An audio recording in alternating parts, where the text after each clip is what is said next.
So this is, for the last thing I just wanted to do is, there isn't a whole lot of code behind this, mainly because 0MQ does a lot of stuff for you, and Scala has implicit, so that solves a lot of problems. But I just wanted to show a couple of things inside. So I'll first show on the master side. Just bear with me for 1 second.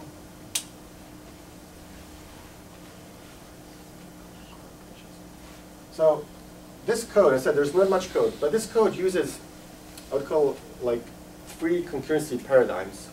And I'm a big believer of using really the right tool for the right problem. So I use actors, I use just regular raw threads, and I use, excuse me, and I use some stuff from the Java util concurrent. So just very briefly, where I use the actors. So 0MQ sockets are not thread safe. That means if you have multiple threads which are trying to send something, all of them trying to do that send is not a good idea because there is not thread safe. You really should have one thread doing it at a time. And my first version was basically had synchronized, right? I had the synchronized block and all that, and I just really didn't like it, for all the reasons that everybody else is mentioning. So I really decided, this really looks like a good fit for an actor, right? Because what is that kind of guarded state? It's basically the socket over here. So that's the stuff that is not thread safe. And all it does is basically when it gets a message it only receives one kind of message, just saying, okay, send this. It's basically a function and a parameter. It just sends that. The receiver, on the other hand, is just a regular thread. Because if you think of the receiver cannot be an actor, since it gets a message from the other side, so but it's not kind of the actor message, it's the 0MQ message. I mean, there might be some converters, but to keep it simple, I thought the use of a raw thread was the best thing there, and it's just a typical use where you have the while true, and it blocks on the receiver and does the stuff. And then there are a couple of examples where I use just Java util and concurrent, so I'll just quickly go there. I'm going to go to the worker side, because that's where all the processing is done. So worker is pretty simple. It's basically in the main thread we have the while true loop, and then every request it gets, which is basically that function application, it sends that to the executor. So that's the excuse me, that's the executor from the Java util concurrent, and it basically just spawns that in a new thread. One trick that I did use from the Java concurrency practice book is the bounded executor. So because 0MQ is anyways doing all the buffering for me, there's no reason for me to queue up all the messages before they get processed. But there isn't in the Java util concurrent, there isn't an executor which just says, okay, I'm going to accept a certain number of messages and then I'm going to block. Like any other incoming messages. So there is this trick kind of just formalized by Brian Getz using a semaphore. And I'm basically just letting the executor get so many messages as there are threads. So that's one thing.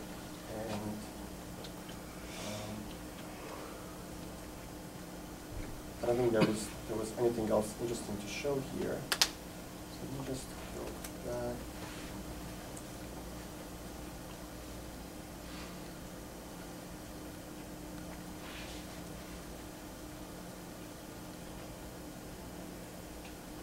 Okay.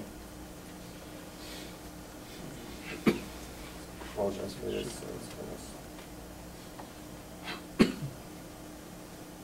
So there are a lot of limitations.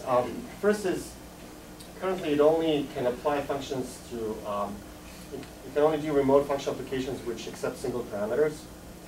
The failure detection is really primitive. Ideally, there would be some kind of a heartbeat stuff going on between the workers and the master node to figure out when one of the worker nodes go down, because then you want to resend that function application again. But I didn't have that much time, So basically what I just did is a timeout that's specified as a system property, and it only just says, for example, if you specify 30 seconds, if I don't get a response from a worker in 30 seconds, I'm just going to resend that and discard any duplicates that I get later on. And the last one that I can think of is the functions must be serializable. And this sounds easy, and functions per se are serializable, but I ran into some cases where I was just surprised that it's not. So here's one example, which I spent some time, I couldn't figure out why this is not serializable. It was throwing that exception. But basically what I'm doing is, there is this list of numbers from 1 to 100. I create the grid version, and then I try to do a flat map passing this function. So all it's going to do is, for every element, it's going to try to filter this original list if those two are divisible. But I would always get an exception saying that this function is not serializable. If I was trying to just serialize the list itself, that would work. And I believe I tried like some other things, but I didn't figure out. So obviously, if you use this kind of stuff, like there would be a lot of cases where you might just have to keep your kind of functions pretty simple. So are anonymous functions not serializable in Scala? It's whatever the closure. It's whatever the closure captures. So if the closure captures something that's not serializable, you're screwed. Yeah. Anonymous functions are, and that's what I use in all those examples. You saw to increment, to multiply by 2. Those were all anonymous functions, right? Is it grid itself that's not, or what is not serializable? But the closure the closure that was captured in the previous anonymous function cases didn't capture any variables, right? You weren't like multiplying by x, where x is a parameter. Yes, that's true. That's true. What is this capturing that's not serializable? L.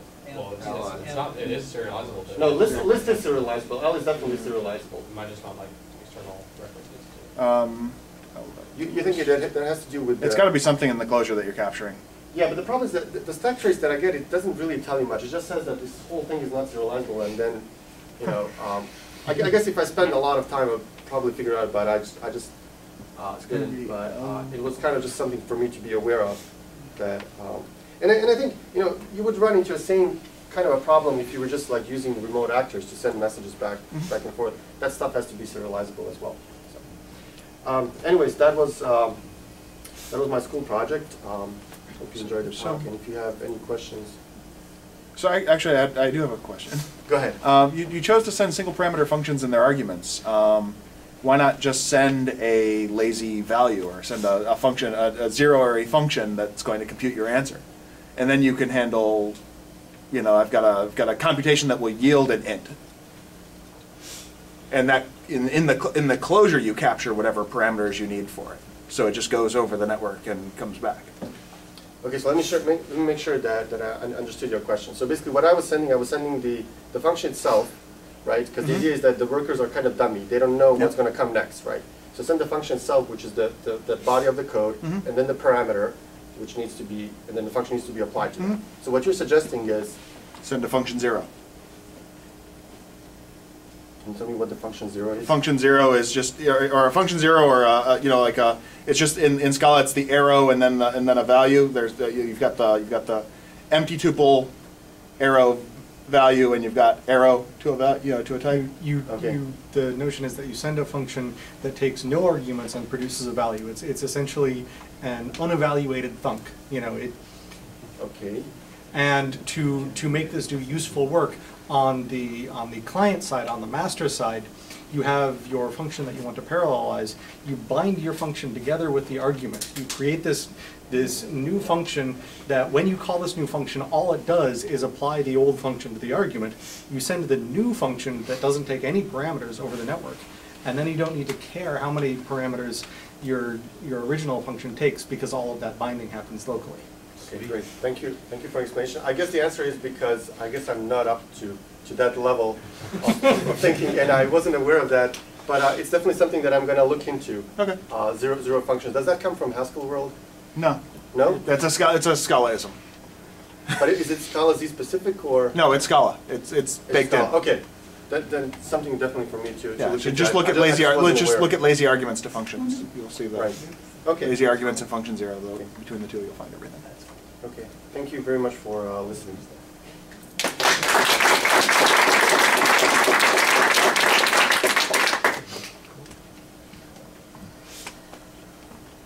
So let's let's take a couple of minute break and then Ed will Yeah. do his talk.